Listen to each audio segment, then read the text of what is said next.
Surgery తర్వాత ఎదురయ్యే సమస్యలను అధిగమించడానికి అన్ని వసతులతో కూడిన రీహాబిలిటేషన్ సెంటర్ హైదరాబాద్లో ఉండడం సంతోషంగా ఉందన్నారు డీజీ కమల్ హాసన్ రెడ్డి.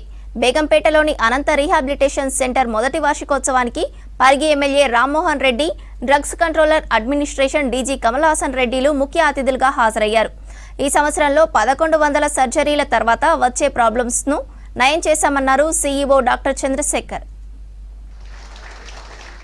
ఇది ఒక మంచి సదుపాయం అని చెప్పి నేను అనుకుంటున్నాను.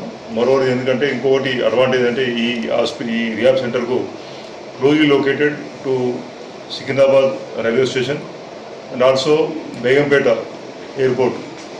వీరికి air emergency air ambulance facility కూడా దీనికి అవైలబుల్ ఉన్నది. Air ambulance and rail ambulance. కాబట్టి ఇన్ని అత్యాధునికమైనటువంటి సౌకర్యాలు కల్పించడంతో పాటు వారు డాక్టర్ చంద్రశేఖర్ గారికి విశేషమైనటువంటి అనుభవం ఉన్నది.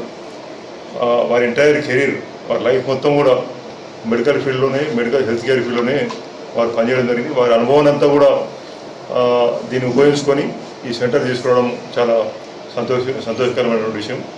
తను ఇన్ఫ్రాస్ట్రక్చర్ డెవలప్మెంట్ మన తెలంగాణకు పెద్ద ఎత్తున కృషి చేస్తూ తనకు ఉన్నటువంటి వనరులను కొంత సోషల్ వర్క్ కూడా చేయాలని తను కూడా ఈ యొక్క హాస్పిటల్ సైడ్ తను ఇన్వెస్ట్ చేయడం అనేది చాలా సంతోషం. కమల్ హాసన్ రెడ్డి గారు చాలా మనకు మన హాస్పిటల్స్ అన్నిటి కూడా రెగ్యులర్గా వారు బ్లడ్ బ్యాంక్స్కి కూడా మన డ్రగ్ సంబంధించిన కంట్రోలర్గా కూడా ఉండి చాలా ఫెసిలిటీస్ అన్నీ కూడా మనకు ఇంప్రూవ్ అయ్యే విధంగా ఫెసిలిటీస్ పేషెంట్స్కి అందరూ కూడా మంచి ఫెసిలిటీస్ ఉండడానికి కృషి చేస్తున్నారు.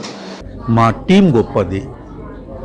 వాళ్ళు బ్రెయిన్ స్టిమ్యులేషనే కానివ్వండి, దాని తర్వాత other therapies like hydrogen therapy కానివ్వండి, మాలిక్యులర్ హైడ్రోజన్ థెరపీ కానివ్వండి, అపార్ట్ ఫ్రమ్ ద న్యూట్రిషటికల్స్ కానివ్వండి, ఈ థెరపీస్ తోటి డెఫినెట్గా రికవర్ చేయడం జరిగింది. ఈవెన్ నౌ ఆల్సో 3 పేషెంట్స్ ఉన్నారు. 3 పేషెంట్స్ కూడా వాళ్ళు మాట్లాడుతున్నారు, వాళ్ళకి ఫిజియోథెరపీ కూడా తీసుకుంటున్నారు. అండ్ వాళ్ళ వైఫ్ మధ్యలో కొన్ని రోజులు యూఎస్కి వెళ్ళి మళ్ళీ వచ్చింది. ఆవిడ చూసి really surprise to see that cases. ఈ కేసెస్ మాకు రియల్గా గర్వకారణం. డిక్లేర్ చేసిన పేషెంట్స్ మళ్ళీ రికవర్ కావడం.